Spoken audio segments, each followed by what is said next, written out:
Hi hello ನಮಸ್ತೆ, ನಾನು ರಾಜು ಅಷ್ಟೇ. ನೀವು ನೋಡ್ತಾ ಇದ್ದೀರಾ centre point Kannada YouTube channel. ಯಾವಾಗ ಅಂದರೆ ಏಪ್ರಿಲ್ 22ರಂದು ಪಾಕಿಸ್ತಾನ ಪ್ರಚೋದಿತ ಉಗ್ರವಾದಿಗಳು ಪೆಹಲ್ಗಾಮ್ನ ಬೇಸರಿನ್ ವ್ಯಾಲಿಯ ಮೇಲೆ ದಾಳಿ ಮಾಡಿ 26 ಜನರ ಮಾರಣ ಹೋಮವನ್ನು ಮಾಡಿದ್ರಲ್ಲ, ಅದಕ್ಕಾಗಿ ಭಾರತ ಈಗ ಪ್ರತೀಕಾರಕ್ಕೆ ಸಿದ್ಧತೆಯನ್ನು ಮಾಡಿಕೊಂಡಿದೆ. ಈಗಾಗಲೇ ಯುದ್ಧಕ್ಕೆ ಬೇಕಾದಂಥ ಸಕಲ ಸಿದ್ಧತೆಯನ್ನು ಮಾಡಿಕೊಂಡು ನರೇಂದ್ರ ಮೋದಿ ಅವರು ಸಿಸಿಎಸ್ ಮೀಟಿಂಗ್ ಅನ್ನು ಕರೆದು ಸೈನ್ಯಕ್ಕೆ ಯುದ್ಧಕ್ಕೆ ಸಜ್ಜಾಗುವಂತೆ ಫುಲ್ ಪರ್ಮಿಷನ್ ಅನ್ನು ಕೊಟ್ಟದ್ದಾಗಿದೆ.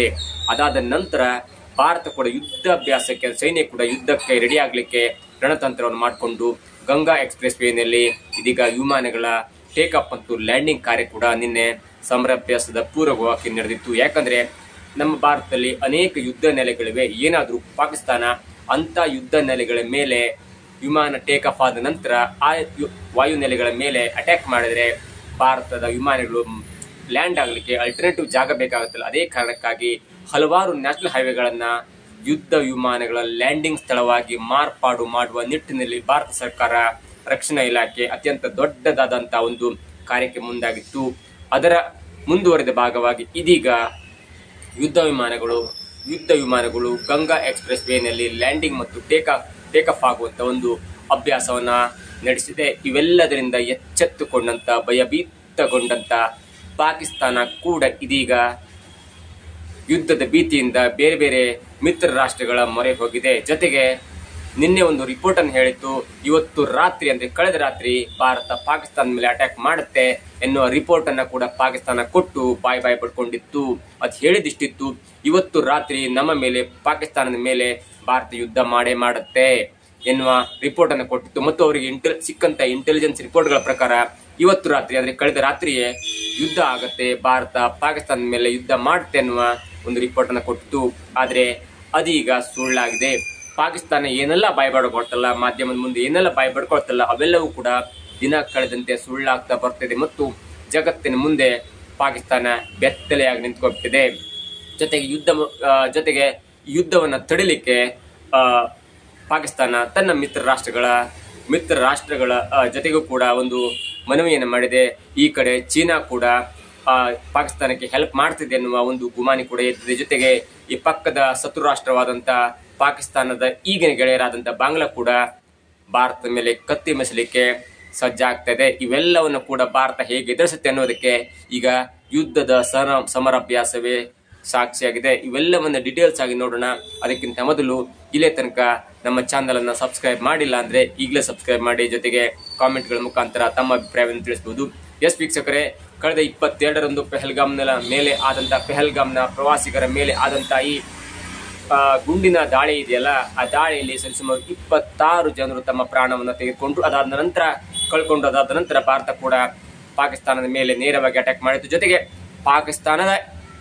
ಪಾಕಿಸ್ತಾನದ ಸೈನ್ಯವೇ ಈ ಅಟ್ಯಾಕ್ಗೆ ಮುಖ್ಯ ಕಾರಣವೆನ್ನುವ ರಿಪೋರ್ಟ್ ಕೂಡ, ಅಂದ್ರೆ ಖಚಿತವಾದ ಮಾಹಿತಿ ಕೂಡ ಇದೀಗ ಭಾರತಕ್ಕೆ ಸಿಕ್ಬಿಟ್ಟಿದೆ. ಹಾಗಾಗಿ ಪಾಕಿಸ್ತಾನ ಬಚಾವಾಗುವಂತ ಯಾವುದೇ ಸನ್ನಿವೇಶ ಇಲ್ಲ. ಪಾಕಿಸ್ತಾನದ ಸೇನಾ ಮುಖ್ಯಸ್ಥರಾದಂತ ಆಸಿಫ್ ಮುನೀರ್ ಅವರ ನೇರವಾದ ಕೈವಾಡದಿಂದ ಪಾಕಿಸ್ತಾನದ ಮಾಜಿ ಸೈನಿಕರನ್ನ ಬಿಟ್ಟು ಅವರಿಗೆ AK-47 ಗನ್ ಅನ್ನು ಕೊಟ್ಟು, ತರಬೇತಿಯನ್ನು ಕೊಟ್ಟು ಭಾರತ ಒಳಗೆ ನುಗ್ಗಿ, ಕಾಶ್ಮೀರದಿಂದ ಭಾರತ ಒಳಗೆ ನುಗ್ಗಿ ಪೆಹಲ್ಗಾಮ್ನ ಬಳಿ ಬಂದು ಆ ವಾತಾವರಣವನ್ನು ಸ್ಟಡಿ ಮಾಡಿ 21ಕ್ಕೆ ಸ್ಟಡಿ ಮಾಡಿ 21ಕ್ಕೆ ಮಳೆ ಬರ್ತಾ ಇದ್ದು, ಹಾಗೆ ವಾಪಸ್ ಹೋಗಿ 22ಕ್ಕೆ ಬಂದು ಸಾಮೂಹಿಕವಾಗಿ ಗುಂಡಿನ ದಾಳಿಯನ್ನ ಎರೆದು 26 ಜನರ ಮಾರಣ ಹೋಮವನ್ನು ಮಾಡಿಬಿಟ್ರು.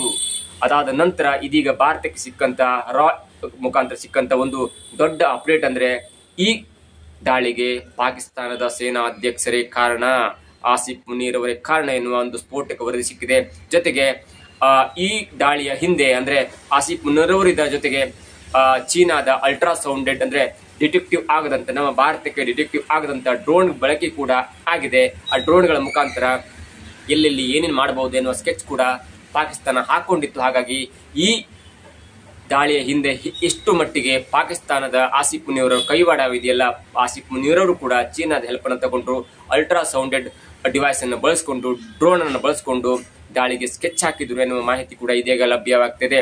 ಇವೆಲ್ಲದ ಕಾರಣವನ್ನ ಭಾರತ 105 ರಾಷ್ಟ್ರಗಳಿಗೆ ತಲುಪಿಸಿ, ನಾವು ಯಾವುದೇ ಕ್ಷಣದಲ್ಲೂ ಕೂಡ ಯುದ್ಧವನ್ನ ಮಾಡಬಹುದು, ನೀವೆಲ್ಲ ತೆಪ್ಪಗಿರ್ಬೇಕು, ಆ ಶತ್ರು ರಾಷ್ಟ್ರದ ಬೆಂಬಲಕ್ಕೆ ಬರಬಾರ್ದು, ಬೆಂಬಲಕ್ಕೆ ಬಂದ್ರೆ ನಿಮ್ಗೂ ಕೂಡ ಅಂತ್ಯಗತಿ ಕಾಣಿಸ್ತೇವೆ ಎನ್ನುವ ನೇರವಾದ ಉತ್ತರವನ್ನ ಕೊಟ್ಬಿಟ್ಟಿತ್ತು. ಯಾಕಂದ್ರೆ ಭಾರತ ಏನಾದ್ರೂ ಸ್ವಲ್ಪ ಮನವರಿಕೆ ಮಾಡ್ಕೊಡ್ಬೇಕು, ಸ್ವಲ್ಪ ಹೆದರಬೇಕು ಅಥವಾ ಸ್ವಲ್ಪ ಡಿಸ್ಟೆನ್ಸ್ ಅನ್ನ ಮೇಂಟೈನ್ ಮಾಡಬೇಕು ಅಂದ್ರೆ ಅದು ಅಮೆರಿಕ, ಚೀನಾ, ರಷ್ಯಾ ಮತ್ತು ಫ್ರಾನ್ಸ್. ಹಾಗಾಗಿ ಇವೆಲ್ಲವನ್ನ ಬಿಟ್ಟು ಬೇರೆ ಯಾವ ರಾಷ್ಟ್ರಗಳಿಗೂ ಕೂಡ ಕಿಂಚಿತ್ತೂ ಬೆಲೆಯನ್ನ ಕೊಡುವಂತ ರಾಷ್ಟ್ರ ಭಾರತ ಅಲ್ವೇ ಅಲ್ಲ. ಜೊತೆಗೆ ಭಾರತ ಕೂಡ ಯುದ್ಧವನ್ನ ಸನ್ನದ್ಧ ಮಾಡುವ ರೀತಿಯಲ್ಲಿ, ಯುದ್ಧಕ್ಕಾಗಿ ಸನ್ನದ್ಧವಾಗುವ ರೀತಿಯಲ್ಲಿ ಪಂಜಾಬ್ನ ಗಡಿ ಪ್ರದೇಶವಾದಂತ ಸರಿಸುಮಾರು 3 ಲಕ್ಷ ಚದರ್ ಕಿಲೋಮೀಟರ್ ವ್ಯಾಪ್ತಿಯಲ್ಲಿ ಬೆಳೆದಂತ ಭತ್ತ ಆಗಿರ್ಬೋದು, ಗೋಧಿ ಆಗಿರ್ಬೋದು, ಇವೆಲ್ಲವನ್ನ ಕಟಾವ್ ಮಾಡ್ಕೊಳ್ಳಿ. ಒಂದೊಮ್ಮೆ ನಾವು ನೀರು ಬಿಟ್ಟಾಗಲಿ ಅಥವಾ ನೀರು ಬಿಡದ ಕಾರಣವಾಗ್ಲಿ ಅಥವಾ ಯುದ್ಧ ಸಂಭವಿಸುವ ಕಾರಣದಿಂದಾಗ್ಲಿ ನಿಮ್ಮನ್ನ ರಿಸ್ಟ್ರಿಕ್ಟ್ ಮಾಡಬಹುದು, ನಿಮ್ಮ ಮೇಲೆ ದಾಳಿ ಆಗ್ಬಹುದು. ಹಾಗಾಗಿ ನೀವು ಆದಷ್ಟು ಬೇಗ ಗೋಧಿ ಮತ್ತು ಭತ್ತದ ಬೆಳೆಯನ್ನ ಕಟಾವ್ ಮಾಡ್ಕೊಳ್ಳಿ ಎನ್ನುವ ಆದೇಶವನ್ನು 1 ವಾರದ ಹಿಂದೆ ಕೊಟ್ಟಿತ್ತು. ಅದು ಈಗ ಮುಕ್ತಾಯ ಹಂತಕ್ಕೆ ಬಂದಿದೆ. ಹಾಗಾಗಿ ಭಾರತ ಕೆಲವು ದಿನಗಳ ಅಂತರದಲ್ಲಿ ನೋಡಿ ಹೇಗಾಗತ್ತಂದ್ರೆ, ಪಾಕಿಸ್ತಾನ ಅಂದ್ಕೊಂಡಿರುತ್ತೆ, ದಿನ ಪೂರ್ತಿ ಅಂದ್ಕೊಂಡಿರುತ್ತೆ, ದಿನ ರಾತ್ರಿ ಬೆಳಗಾಗೋದ್ರಲ್ಲಿ ಯಾವ ನಮ್ಮ ಪ್ರಾಂತ್ಯ ನಾಶವಾಗುತ್ತೆ ಅನ್ನುವ ಆ ದುಃಖದಲ್ಲಿ ಮಲಗತ್ತೆ. ಬೆಳಿಗ್ಗೆ ಇದ್ದಾಗ ನಮ್ಮ ಪ್ರಾಂತ್ಯ ಅಥವಾ POK ಭಾರತ ಕೈವಶವಾಗುತ್ತಾ, ನಮ್ಮ ಮರ್ಯಾದೆ ಮತ್ತೆ ಹರಾಜಾಗುತ್ತೆ ಅನ್ನುವ ಭಯದಲ್ಲಿ ಮಲ್ಕೊಂಡಿರುತ್ತೆ. ಆದ್ರೆ ಭಾರತ ಹಾಗೆ ಮಾಡ್ತಾ ಇಲ್ಲ. ಕಾದು ಕುಳಿತು ಎಲ್ಲವನ್ನು ಅಳೆದು ತೂಗಿ ಎಲ್ಲವೂ ಸಮಾಧಾನವಾದ ಮೇಲೆ ಪಾಕಿಸ್ತಾನ ಬೇಜಾರು ಬಂದು ಭಾರತ ಯುದ್ಧವನ್ನೇ ಮಾಡಲ್ಲ ಅನ್ನುವ ಸ್ಥಿತಿ ಹೋದಾಗ, ಮತ್ಯಾವುದು ಕೆಟ್ಟ ಕೆಲಸಕ್ಕೆ ಪ್ಲಾನ್ ಹಾಕೊಂಡಾಗ ಭಾರತ ನೋಡಿ ಹೊಡೆಯುವಂತ ಒಂದು ಪ್ಲಾನ್ ಹಾಕೊಂಡಿದೆ. ಜೊತೆಗೆ ಭಾರತ ಯುದ್ಧಕ್ಕೆ ಸನ್ನದ್ಧವಾಗ್ತಾ ಇರುವಂತೆ ಪಾಕ್ ಪ್ರಧಾನಿಯಾದಂತ ಶೆಹಬಾಜ್ ಶರೀಫ್ ಅವರು ಕೂಡ ಅಲ್ಲಿಂದ ರಾಯಭಾರಿ ಇರ್ತಾರಲ್ಲ, UAE ಇರ್ಬೋದು, ಯುರೋಪ್ ಇರ್ಬೋದು, ಇಂಗ್ಲೆಂಡ್ ಇರ್ಬೋದು, ಹೀಗೆ ಅನೇಕ ರಾಯಭಾರಿ ಕಚೇರಿಗೆ ಭೇಟಿ ನೀಡಿ, ಸ್ವತಃ ತಾವೇ ಭೇಟಿ ನೀಡಿ ಆ ರಾಯಭಾರಿ ಕಚೇರಿಗಳ ಮುಖ್ಯಸ್ಥರಿಗೆ, ರಾಯಭಾರಿಗಳ ಜೊತೆಗೆ ಮಾತನಾಡಿ, UAE, ಅರಬ್ ಮತ್ತು ಯುರೋಪ್ ಈ ರಾಯಭಾರಿಗಳು ಪಾಕಿಸ್ತಾನದಲ್ಲಿ ಇದ್ದಾರಲ್ಲ, ರಾಯಭಾರಿ ಕಚೇರಿಗೆ ಹೋಗಿ ತಾವು ಮಾತಾಡಿ, ಇಲ್ಲೇ ತನಕ ನಿಮ್ಮ ಹೆಲ್ಪ್ನಿಂದ ಪಾಕಿಸ್ತಾನ ಸರಿಸುಮಾರು 20 ವರ್ಷದಿಂದ ಶಾಂತಿ ನೆಲೆಸುವ ದೃಷ್ಟಿಯಲ್ಲಿ ಎಲ್ಲಾ ಸಾಧನೆಯನ್ನು ಮಾಡಿದೆ.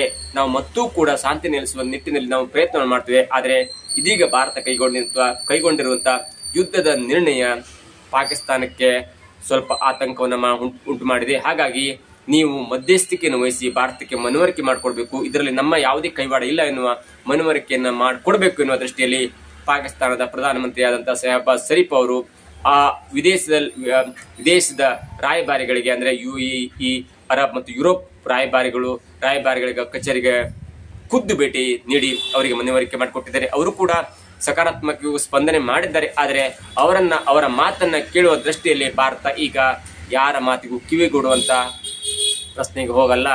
ಜೊತೆಗೆ ಇದೀಗ ಮತ್ತೊಂದು ಸುದ್ದಿ, ಅದೇನಂದ್ರೆ ಯಾವಾಗ ಭಾರತ ಪಾಕಿಸ್ತಾನ ಮೇಲೆ ಅಟ್ಯಾಕ್ ಮಾಡಿ ಈಗ ಆ ಪಾಕಿಸ್ತಾನವನ್ನ ಸರ್ವನಾಶ ಮಾಡ್ಲಿಕ್ಕೆ ರೆಡಿ ಆಯ್ತಲ್ಲ, ಆಗ ಪಾಕಿಸ್ತಾನದ ಮಾಜಿ ಪ್ರಧಾನಿಯಾದಂತ ಬೆನಜೀರ್ ಭುಟ್ಟೋ ಅವರ ಮಗನಾದಂತ ಬಿಲ್ವಾಲ್ ಭುಟ್ಟೋ ಕೂಡ ಇದೀಗ ಸ್ಪಷ್ಟ ಹೇಳಿಕೆಯನ್ನು ಕೊಟ್ಟು ಪಾಕಿಸ್ತಾನದ ಮರ್ಯಾದೆಯನ್ನ 3 ಕಾಸಿಗೆ ಹರಾಜಾಕಿದ್ದಾರೆ. ಅದೇನಂದ್ರೆ, ಭಾರತ